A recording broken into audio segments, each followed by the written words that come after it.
السلام علیکم۔ اردو سچی کہانیاں کے تمام ساتھیوں کو ایک بار پھر سے ویلکم کیا جاتا ہے۔ نئے آنے والے ساتھیوں سے گزارش ہے کہ چینل کو سبسکرائب کر دیجیے اور بیل آئیکن کا بٹن دبا دیجیے تاکہ ہر نئی آنے والی ویڈیو آپ تک لازمی پہنچ سکے۔ دوستو، آج آپ کے ساتھ ایک تاریک رات کا خوفناک قصہ شیئر کرنے جا رہا ہوں۔ امید کرتا ہوں کہ آپ اس قصے کو ضرور پسند کریں گے۔ قبرستان کی ہولناکی میں آدھی رات کی سیاہی مزید اضافہ کر رہی تھی۔ چاند بھی آج کالی سیاہی میں ڈوبا ہوا تھا۔ کالی تاریک رات ہر لمحے کو خوفناک بنا رہی تھی۔ قبرستان کے عین درمیان چھوٹا سا گڑھا کھودے بہروز کی ساری توجہ اسی پر مرکوز تھی۔ اس کی حالت شدید قابل رحم معلوم ہوتی تھی۔ وہ آج صفاقی کی ساری حدیں پار کرنے کے در پر تھا۔ گلے میں بڑی رنگین موتیوں کے درمیان کھلے منہ والی کھوپڑی کی بنی مالا پہنے، جسم پر کپڑوں کے نام پر صرف ایک چادر لپیٹ رکھی تھی جو جسم کو ڈھانپنے کی ناکام کوشش کر رہی تھی۔ آس پاس رکھے سامان سے آتی چندن اور کافور کی مہک نے خاموش ماحول کے سینے کو گند سے بھر دیا تھا۔ گڑھے کے گرد مختلف بے ترتیب تھال میں سندور، انسانی ہڈیوں کی راکھ، کٹے الو کے نشانات اور ایک سیاہ بلی جس کی آنکھیں نکال دی گئی تھیں موجود تھیں۔ قبرستان کا یہ ہولناک منظر کسی انجان کی روح پرواز کر دینے کے لیے کافی تھا، مگر بہروز اس شیطانی عملیات کا ماہر تھا۔ اس نے ہندوؤں کی طرح ہاتھ جوڑ کر منتروں کے جاپ کرنے شروع کر دیے اور ساتھ ہاتھ چلاتے ہوئے اپنے سامنے بنے چکور خانے میں آگ جلانی شروع کر دی۔ اس رات کے لیے اس نے برسوں شیطان کی پوجا کی تھی۔ وہ ایک خاص طاقت کا خواہش مند تھا جس سے اپنے غلیظ مقصد کو پورا کرنا چاہتا تھا۔ اس غلیظ مقصد کے لیے اسے ایک نومولود بچے کی ضرورت تھی جس کو آج شیطان کے آگے پیش کرنا تھا۔ امارا کا 9واں مہینہ چل رہا تھا۔ اچانک عشاء کے بعد اسے درد شروع ہو گیا۔ وہ درد کی شدت سے بے انتہا تڑپ رہی تھی۔ پھر کچھ ہی دیر میں وہ بے ہوش ہو گئی۔ جبران اس کی اس حالت کو دیکھتے ہوئے پریشان ہو گیا۔ شہر میں وبا کے باعث وہ اسے ایک پرانے ہسپتال میں لے آیا۔ امارا کو جب ہوش آیا تو اس کی ترستی ممتا کو ایک بیٹی کی خوشخبری دی گئی۔ بچی بہت زیادہ کمزور تھی، اس لیے اسے رات وینٹیلیٹر میں چلڈرن وارڈ میں رکھ دیا گیا۔ 11 ساڑھے 11 کے قریب جبران اپنی بیٹی کو دیکھنے کی غرض سے وہاں گیا تو بچی وہاں موجود نہیں تھی۔ اس نے فوراً اسپتال کے عملے سے دریافت کیا۔ سب بچی کو ڈھونڈنے لگ گئے تھے۔ اس اسپتال سے بچی کا غائب ہو جانا کوئی نئی بات نہیں تھی۔ گزشتہ کئی مہینوں سے نومولود بچے غائب ہو رہے تھے۔ پولیس بھی اس معاملے میں کچھ نہ کر سکی تھی کیونکہ غائب شدہ بچوں میں سے کسی کا کوئی سراغ نہیں مل رہا تھا۔ بہروز اب تک کئی نومولود بچوں کی قربانی دے چکا تھا۔ آج یہ آخری قربانی تھی اور وہ اپنے مقصد کو پا لینا چاہتا تھا۔ امارا کی بیٹی شامی جو اسے اسپتال سے چرا لایا تھا کو لا کر سامنے رکھ دیا اور بہروز کے اشارے پر وہاں سے چلا گیا کیونکہ بہروز کو یہ سارا عمل اکیلے کرنا تھا۔ ذرا سی بھی بھول چوک پر اس کی جان جا سکتی تھی۔ منتروں کی تکرار میں اس نے بچی کو اٹھا کر گود میں رکھا جس پر وہ بے تحاشا رونے لگی۔ ننھی جان تھی جسے ابھی تک ماں کا لمس تک محسوس نہیں ہوا تھا، یوں آگ کے قریب آنے سے چیخ رہی تھی، مگر اس درندہ نما انسان نے سب سے پہلے اس کے گرد لپٹے کپڑے الگ کیے اور انہیں آگ کے سپرد کر دیا اور پھر اپنے جسم پر موجود واحد چادر کو بھی نکال کر آگ میں ڈال دیا۔ رات کے اس پہر وہ اکثر یوں ہی اپنے عمل کو انجام دیتا تھا۔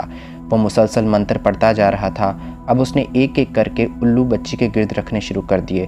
اندھی بلی کو وہ پہلے ہی اپنے شیطانی عمل سے اپنے قابو میں کر چکا تھا جو اب بچی کے گرد چکر کاٹ رہی تھی۔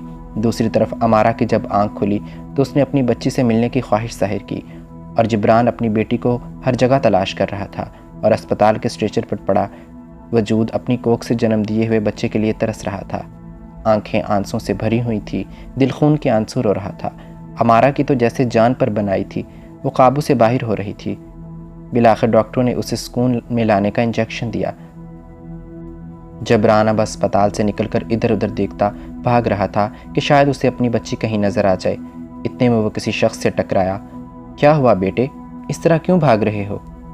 اندھیرے کے باعث وہ اس بزرگ کو دیکھ نہ پایا اور ٹکرا گیا۔ اس کی پریشانی مزید بڑھتی ہی جا رہی تھی۔ وہ میری بچی پتہ نہیں کہاں غائب ہو گئی، کون لے گیا اسے؟ سارا اسپتال چھان مارا مگر وہ کہیں نہیں مل رہی۔ ساتھ موجود قبرستان میں دیکھا تم نے؟ اس شخص نے جواب دیا۔ قبرستان؟ ہاں قبرستان، آج چاند نہیں نکلے گا۔ ان کالی راتوں میں شیطان کے پجاری نومولود پر اپنے شیطانی عملیات کرتے ہیں۔ ان اسپتالوں والوں کو لوگ کتنی دفعہ کہہ چکے ہیں یہاں سے کہیں دوسری جگہ منتقل ہو جائیے، لیکن یہ کسی کی نہیں سنتے۔ یہ سن کر تو جبران کے اوسان خطا ہو گئے اور وہ مزید غصے میں آ گیا۔ وہ قبرستان کی طرف بڑھنے لگا جب بزرگ نے اسے روک لیا۔ رکو بیٹا، میں بھی تمہارے ساتھ چلتا ہوں۔ بزرگ اور جبران کی پیروی کرتے ہوئے کچھ اور لوگ بھی ان کے ساتھ ہو لیے۔ جب وہ سب لوگ قبرستان میں پہنچے تو قبرستان کا یہ ہولناک منظر دیکھ کر ان کے حواس باختہ ہو گئے۔ قبرستان کی اس وحشت کو دیکھ کے ان کے دل منہ کو آنے لگے۔ ہمیں اسے روکنا ہوگا، اگر یہ کامیاب ہو گیا تو یہ دنیا کو تباہ کر دے گا، انہوں نے یہ تمام خوفناک عملیات دیکھتے ہوئے کہا۔ بزرگ نے اپنے ایک ساتھی سے زمزم مانگا اور اس پر کوئی کلام الہی پڑھتے ہوئے وہیں بہروز سے کچھ فاصلے پر ساتھیوں سمیت بیٹھ گئے۔ وہ اپنے کالے عملیات میں ڈوبا ہوا تھا کہ اسے آس پاس کی خبر تک نہ تھی۔ وہ اپنے ورد کو مکمل کرتے کرتے اٹھ گیا اور زمزم کو ہاتھ میں لے کر بہروز پر پھینکنے لگا۔ اسے افتاد سے انجان بہروز اپنے منظروں میں گم تھا، مگر پانی گرتے ہی اس کے منتر پڑھنے کی رفتار میں کمی آنے لگی۔ اس نے آس پاس انہیں دیکھ لیا، مگر وہ یہ سب ان کو روک نہیں سکتا تھا، کیونکہ اس مقام پر جب شیطان راضی ہونے والا تھا، منتر روکنا اپنی موت کو دعوت دینا تھا۔ بہروز نے ایک انسانی خون کا پیالہ اٹھا کر منہ سے لگایا اور گھٹا گھٹ پی گیا۔ جبران کو یہ منظر دیکھ کر کیں آنے لگی، مگر وہ اپنی بیٹی کے لیے وہاں جم کھڑا ہوا۔ خون پیتے ہی جیسے بہروز میں انجانی طاقت سی آ گئی۔ اس نے منتروں کی رفتار بڑھا دی اور راکھ پر پھونک مار کر چکر کاٹتی بلی پر پھینک دی، جو دیکھتے ہی دیکھتے مسلسل سائز میں بڑھنے لگی اور ایک خوفناک بلی نما دیو بن گئی۔ بلی نے اچانک ایک ساتھی پر حملہ کر دیا جو اس کے لیے تیار نہ تھا۔ بلی کے پنجے میں آ گیا اور بلی نے جھٹ سے ایک وار میں اس کی گردن تن سے جدا کر دی۔ وہاں موجود سب پر خوف طاری ہو گیا۔ وہ جان کی بازی لگا چکے تھے، مگر اب بہروز سے جتنا مشکل لگ رہا تھا۔ بلی نے جیسے ہی دوسرے ساتھی پر وار کیا، انہوں نے بروقت کلام کے حصار سے اپنا بچاؤ کیا اور بلی پر دم کرنے والا پانی پھینکا گیا۔ پانی پھینکتے ہی بلی نے بہت ساری خوفناک آواز نکالی، پرہول اور لرزہ خیز آواز جس سے روح تک کانپ رہی تھی۔ آواز تھی کہ جیسے کوئی مریض جانے بلب کرا رہا ہو یا کوئی جاندار دم توڑ رہا ہو۔ بلی اب بہروز کو حصار دیے ہوئے تھی تاکہ بزرگ اس حد تک نہ پہنچ سکے، لیکن بزرگ نے اپنا آخری حربہ استعمال کرتے ہوئے سورہ کہف کی لفظ کہف کا ورد شروع کر دیا۔ وہاں موجود ساتھی اور جبران بزرگ کی آیات کا حصار دے رہے تھے، کیونکہ یہ عمل سانس روک کر کرنا تھا اور بہت وقت لگنا تھا۔ کہف کے ورد سے بلی نما دیو ایک چلانے لگا اور ایک دردناک آواز میں دھمکی دینے لگا، اپنی خیر چاہتے ہو تو روک دو یہ عمل، ورنہ میں سب کو کھا جاؤں گا۔ بزرگ مسلسل ورد کرتے رہے اور ساتھی کو اشارے سے زمزم کو دیو اور بہروز پر ڈالنے کو کہا۔ ساتھی نے جیسے پانی بلی اور بہروز پر ڈالا تو وہ دونوں ایک لمحے کے لیے آگ کی لپٹ میں آ گئے۔ منتر کا جاپ ٹوٹ گیا تو بہروز کسی بپھرے شیر کی طرح دھاڑا۔ اس کی دھاڑ سے قبروں میں سوئے مردے بھی کانپ گئے۔ چہرہ زمزم پڑنے سے جھلس کر دہشت زدہ ہونے لگا۔ تم لوگوں نے میری برسوں کی محنت ضائع کر دی، میں تم لوگوں کو نہیں چھوڑوں گا۔ دھمکی دیتے بہروز نے انسانی خون کا ایک اور پیالہ اٹھایا اور پینے کے ساتھ کچھ اپنے جسم پر مل لیا۔ کمزور جسم اب بہت طاقتور نظر آنے لگا تھا۔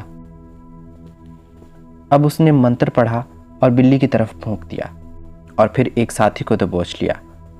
یہ منظر دیکھ کر اس پر جبران بے اختیار چیخ اٹھا۔ وہ زمین پر گری زمزم کی بوتل اٹھا کر پانی پھینکنا چاہتا تھا تاکہ وہ ساتھی کو بچا سکیں، مگر اس سے پہلے ہی بلی نے اپنے دانت اس کے جسم میں پیوست کر دیے۔ خون جھرنے کی صورت میں بہنے لگا۔ وہ پیچھے نہیں ہٹ رہا تھا۔ اتنے میں بزرگ بھی اپنا ورد مکمل کر کے کھڑے ہو گئے۔ ان کے دونوں ساتھی اس کالی رات میں شیطان کی بھینٹ چڑھ چکے تھے۔ بزرگ اب بھی سانس روکے کہف کہف پڑھ رہے تھے جب اچانک سفید بادل قبرستان کو گھیرنے لگے۔ بزرگ جب بھی سانس لینے کے لیے رکتے، اپنے دائیں ہاتھ کی ایک انگلی بند کر لیتے اور جلد ہی پوری مٹھی بند ہو گئی۔ بہروز کو یکدم ایک جھٹکا لگا جیسے کسی شے نے اس کی گردن دبوچ لی ہے۔ بزرگ نے بند مٹھی پر دباؤ بڑھایا تو بلی حملہ کرنے لگی، مگر کسی انجان طاقت نے اسے بھسم کر دیا۔ بلی نما دیو جل رہا تھا۔ اس سے میں پہلی بار جبران کو لگا کہ اب وہ اپنی بیٹی کو بچا سکتا ہے۔ بزرگ نے جبران کو ان کے تھیلے سے ایک بوتل نکالنے کو کہا۔ جیسے ہی وہ اس بوتل کے پاس پہنچا، اس نے بوتل کھولی۔